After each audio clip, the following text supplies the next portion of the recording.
Hi, it's time to talk about Clutch. Again.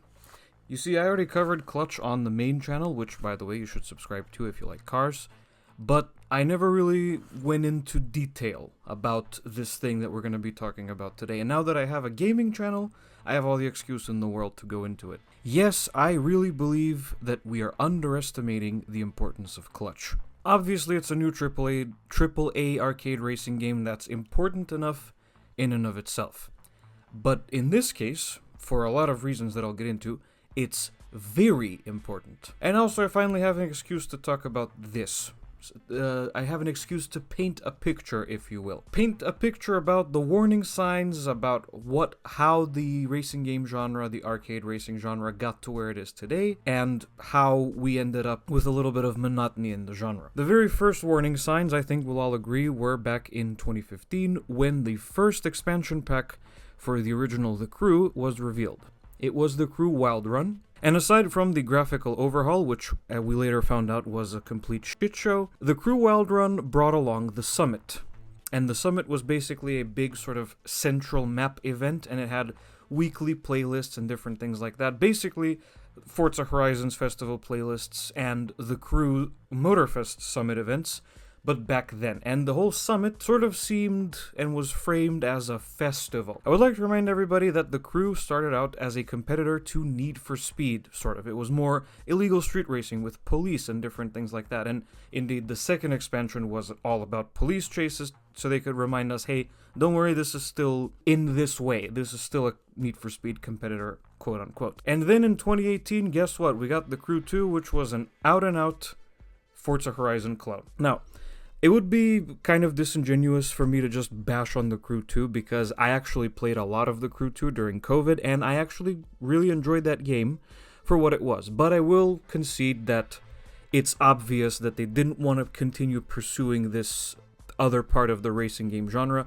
They saw that the money was with Forza Horizon, and they decided to chase that money, which is also evident in The Crew Motorfest, which came out 5 years later. The Crew Motorfest is also good. I do enjoy it myself. I've played quite a bit of it, but it's still, at the end of the day, a Forza Horizon clone. And I think we almost would have gotten stuck in this continuous loop of video game studios constantly trying to chase Forza Horizon money, because Forza Horizon kind of became the gold standard. There was a lot to like about Forza Horizon. I'm in no way implying that Forza Horizon games are bad, because they are not. I still haven't played 6, but I've played 1, 3, 4, and 5. They're all good games, but they became the gold standard because they had the most cars, and they had the most active development studio after launch. They had the live service. Forza Horizon 4 was the first one to be a proper live service game with 3 full years of continued updates and expansions and new cars and blah blah blah. And that led to ultimately Forza Horizon becoming the top dog in the world of arcade racing games. It was the one everyone went back to. It had all the cars, it had all the content, it had most of the polish. And there's also the fact that Forza Horizon 6 is very easy, Forza Horizon in general, my bad, is very easy to just pick up and play and just get into. There's nothing that you need to learn and nothing that you need to understand about the game, like the storyline and other things like that. It was just a, pick up and play arcade racer, for better or worse. And it became the industry gold standard, yes, because everyone wanted Forza Horizon money, and Forza Horizon constantly gets rave reviews from the media. And no matter how much that's not important to us, it's important to the studio and it's important to the publisher. The other problem is that Forza Horizon became the gold standard for the community as well. Everything started getting compared to Forza Horizon, no matter how different it was. I'm talking about AAA games in general. So there was, a lot of these comparisons are a bit silly, but they do sort of seem to be from lack of understanding of certain parts of game development, like, why can't Need for Speed be like Forza Horizon in this or that aspect? Why can't it have Toyota and different things like that? Even though, as we can clearly see, that Toyota probably doesn't want anything to do with illegal street racing, because Toyota is not confirmed for Clutch yet. but they are in most other AAA racing games that are out right now. And Need for Speed stayed in its own lane, and I think we all need to respect Need for Speed for that. The publisher and the development studios didn't do the best job treating the franchise right. Well, I say developers. The developers tried their best. It was the publisher. The publisher just didn't know what to do with Need for Speed. But Need for Speed never sold its soul to become a festival racer. I think we can all appreciate that. But everyone keeps chasing Forza Horizon money. So why am I telling you this? Why did I just spend 6 minutes of your time painting this picture? Well, because Clutch is a new player in the arcade racing scene.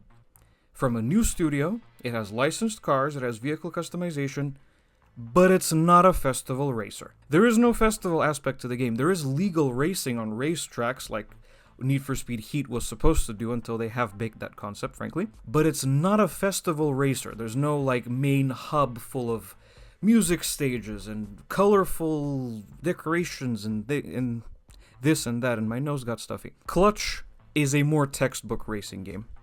A lot of people may think now that a textbook racing game is a festival racer and is Forza Horizon. That's a bunch of crap. Clutch goes back to what the sort of things that made the genre good and made the genre kind of more interesting and that got a lot of people like me into racing games.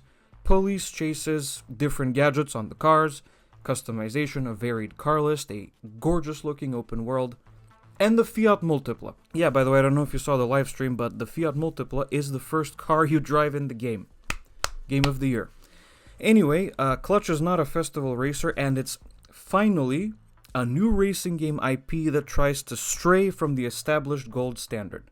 It's saying, look, we know that the money is with Forza Horizon, we're not going to do that. Because the racing game genre, at least AAA racing game genre, is incredibly dry right now. It's just Forza Horizon, Need for Speed Unbound, which is 4 years old, The Crew Motorfest, which is a Forza Horizon clone, and Test Drive Unlimited Solar Crown, which is, from what I understand, total garbage. We're coming out with a new IP, and we're going to take a brave new step into the other direction. A more old-school racing game with police chases and a proper storyline, which looks excellent, by the way. And pursuit tech, I know they can't call it that, and it's not called that, it's called clutch tech, but regardless, they're going the opposite direction. They want to revive creativity and innovation and a different take on the arcade racing game. That's why Clutch is so important, in my opinion, and I think we definitely are underestimating the importance of Clutch. I honestly think that Clutch is going to put the rest of the arcade racing game scene, like the studios and the publishers, on notice, because we don't know how it's going to sell. It's a new IP after all, that kind of thing is crucial. But the reaction I've seen from both content creators and media that got to play the game early and chats and comments on the various different videos and live streams on Clutch, the reactions are overwhelmingly positive, pretty much. The only thing was the people had a problem with the harpoon, but as I said in my original video, Clutch is not made for those people. Go play Forza Horizon and leave us alone. And that's about it for this video. I'm very, very excited to play Clutch next year. And I will be, and you'll be seeing videos about that, of course. Thank you so much for watching this video. If you liked it, be sure to hit like and subscribe to the channel. Let me know what you think of Clutch and whether or not you agree that it's this important in the comments below. And I will see you guys in the next video. Goodbye.